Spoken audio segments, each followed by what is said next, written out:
Hi guys, this is my first video on my channel named Sia Dua, as you all know.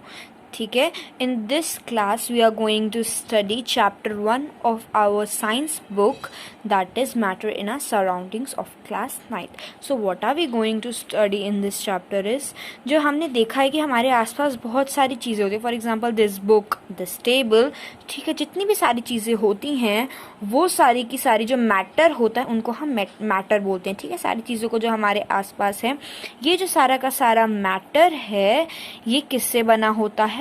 Particles से. ठीक है, अब ये जो पार्टिकल्स होते हैं ये अब हमारे माइंड में क्वेश्चन आएगा कि ये पार्टिकल हमें दिखते क्यों नहीं है. क्यों नहीं दिखते? क्योंकि ये बहुत ज़्यादा छोटे होते हैं. ठीक है, कि हम इन्हें अपनी नेकेड आई से देख ही नहीं सकते. ठीक है ना, हम इन्हें माइक्रोस्कोप की हेल्प से भी, बहुत ज़्यादा पावर वाला माइक्रोस्कोप हो, पावरफुल माइक्रोस्कोप हो जिसके अंदर पावर वाला लेंस हो ज़्यादा, उससे हम देख सकते हैं. बट हमारी नेकेड आइस यानी हमारी सिंपल आइस से हम उन्हें नहीं देख सकते. ठीक है ना.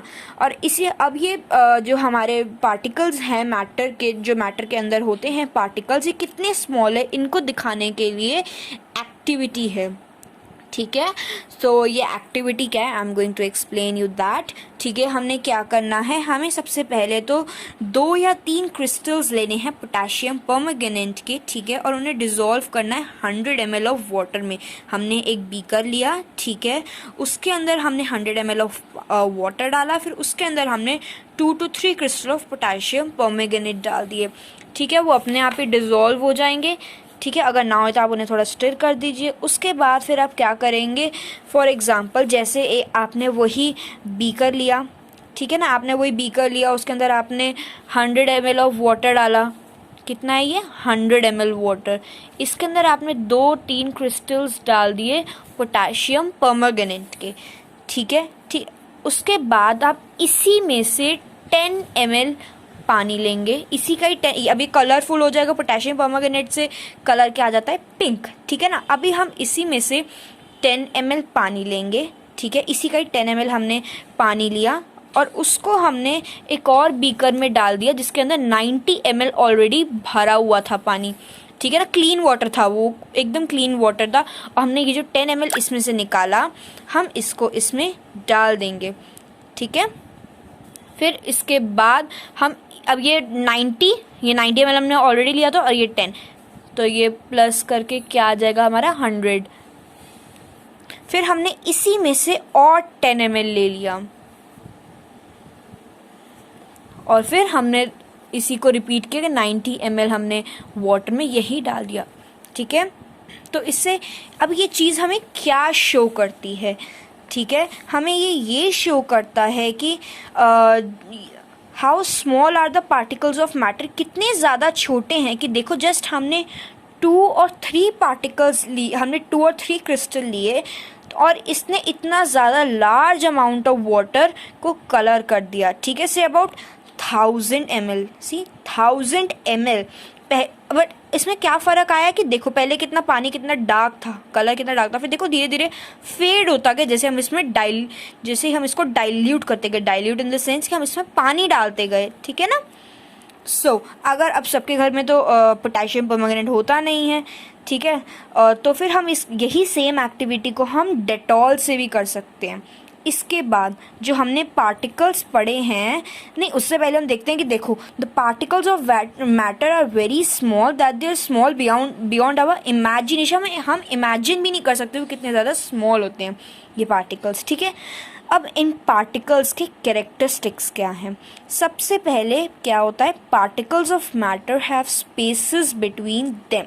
अब इस पैराग्राफ को कैसे समझेंगे हम? देखिए,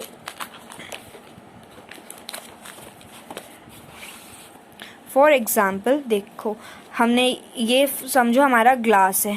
ठीक है ना, ये हमारा ग्लास है, इसके अंदर हमने पानी डाला हुआ है. जितना भी आपने, फॉर एग्जांपल आपको लेमनेड प्रिपेयर करना है, लेमनेड मतलब नींबू पानी. ठीक है ना, आपको नींबू पानी प्रिपेयर करना है तो आप क्या करोगे?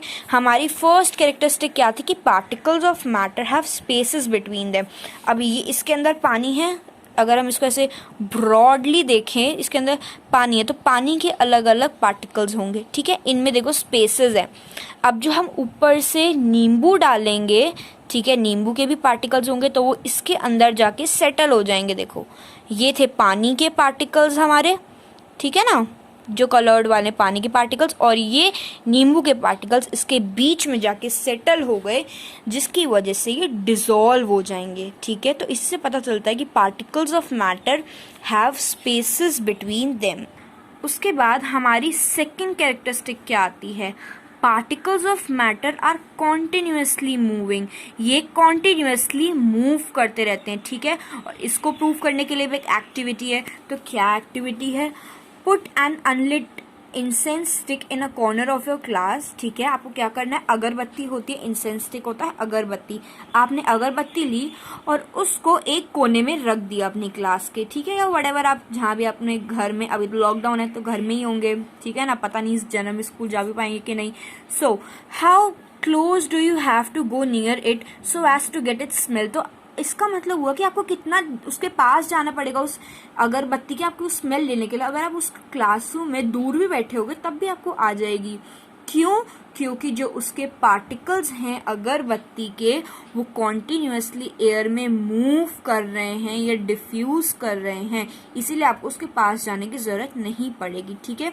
डिफ्यूजन क्या है वो मैं आपको अभी आगे बताऊंगी लेटर ऑन, ओके, ठीक है। उसके बाद हमारी थर्ड प्रॉपर्टी आती है, particles of matter attract each other, ठीक है। नहीं, उससे पहले देखो ये इंपॉर्टेंट है, जो particles of matter continuously moving, जैसा कि हमने पढ़ा, जैसे कि अभी हमने पढ़ा, that is they possesses what we call the kinetic energy. उनके अंदर काइनेटिक एनर्जी होती है, ठीक है। अभी जैसे जैसे टेम्परेचर रेज हो जाता है, मतलब जैसे जैसे गर्मी बढ़ती जाती है, ये जो काइनेटिक एनर्जी है ये इंक्रीज होती जाती है, ठीक है ना। Kinetic energy of the particles also increases. तो टेम्परेचर इंक्रीज होगा, काइनेटिक एनर्जी इंक्रीज होगी जो इन पार्टिकल्स के अंदर होती है। और जैसे काइनेटिक एनर्जी इंक्रीज होगी तो ये और ज्यादा जल्दी डिफ्यूज कर पाएंगे। मैंने आपको बताया डिफ्यूजन बताऊंगी, तो डिफ्यूजन क्या होता है, this intermixing of particles of two different types of matter on their own is called diffusion. तो इसको समझेंगे कैसे, डिफ्यूजन क्या होता है, इंटरमिक्सिंग ऑफ पार्टिकल्स, दो पार्टिकल्स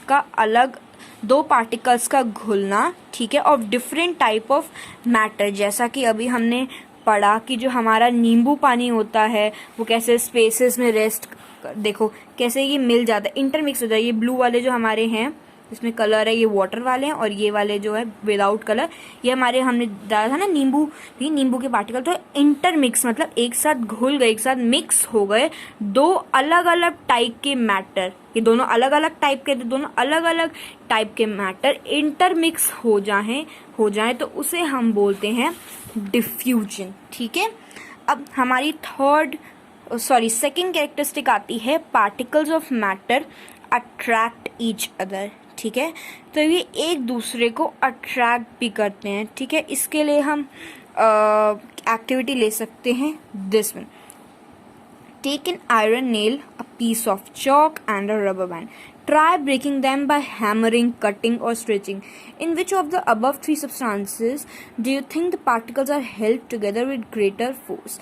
ठीक है। तो इस एक्टिविटी के अंदर सिंपली क्या है कि हमें क्या लेना है, हमने आयरन नेल लेना है, चॉक का पीस लेना है और रबर बैंड लेना है, ठीक है ना। अब आप इन तीनों को हथौड़े से मारिए, हैमर करिए, इनको काटिए यानी स्ट्रेच करिए, तो इनसे आपको क्या पता चलता है, in which of the above three substances, इन तीनों सब्सटेंसेस में से आपको क्या लगता है कि कौन एक साथ ज्यादा ग्रेट फोर्स से अटैच्ड है, ठीक है। तो इससे हमें पता चलता है कि particles of matter attract each other.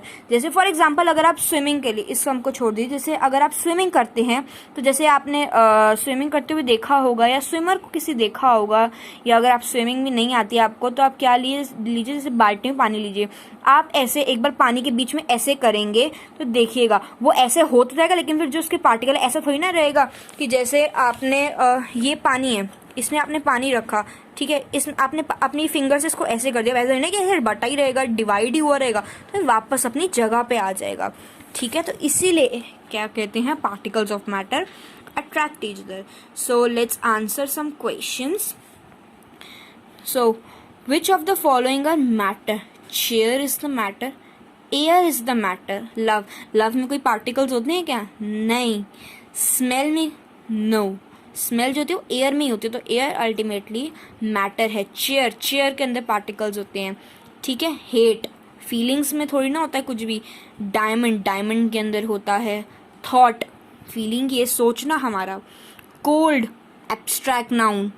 ठीक है ना, इन सब में नहीं होता. लेमन में होता है, वाटर में होता है. स्मेल ऑफ परफ्यूम इन सब में नहीं होता.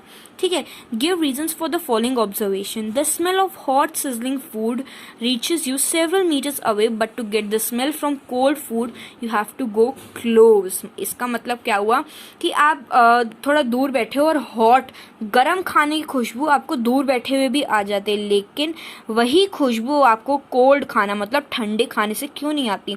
जैसा अभी हमने डिस्कस किया, क्यों नहीं आती? क्योंकि particles of matter continuously moving, that is the possesses what we call the kinetic energy. As the temperature rise, जैसे ही टेम्परेचर बढ़ता है, गर्म खाने का टेम्परेचर ऑब्वियसली ज़्यादा ही होगा कोल्ड के कंपैरेटिवली. ठीक है ना, उसकी मतलब काइनेटिक एनर्जी भी ज़्यादा होगी. So we can say that with increasing temperature, जो कि हॉट फूड का होता है ज़्यादा temperature than cold food, the kinetic energy of the particles also increases. जो काइनेटिक एनर्जी है हॉट फूड के पार्टिकल्स की, ठीक है, वो ज़्यादा होगी. फॉर एग्जाम्पल अगर नहीं समझ में आया तो, जैसे ये हमारी प्लेट में, प्लीज़ ड्राइंग पे मत जाना, बहुत गंदी है, ये हमारा हॉट फूड है. ठीक है ना, ये हॉट फूड है हमारा, और ये वाला हमारा कोल्ड फूड है.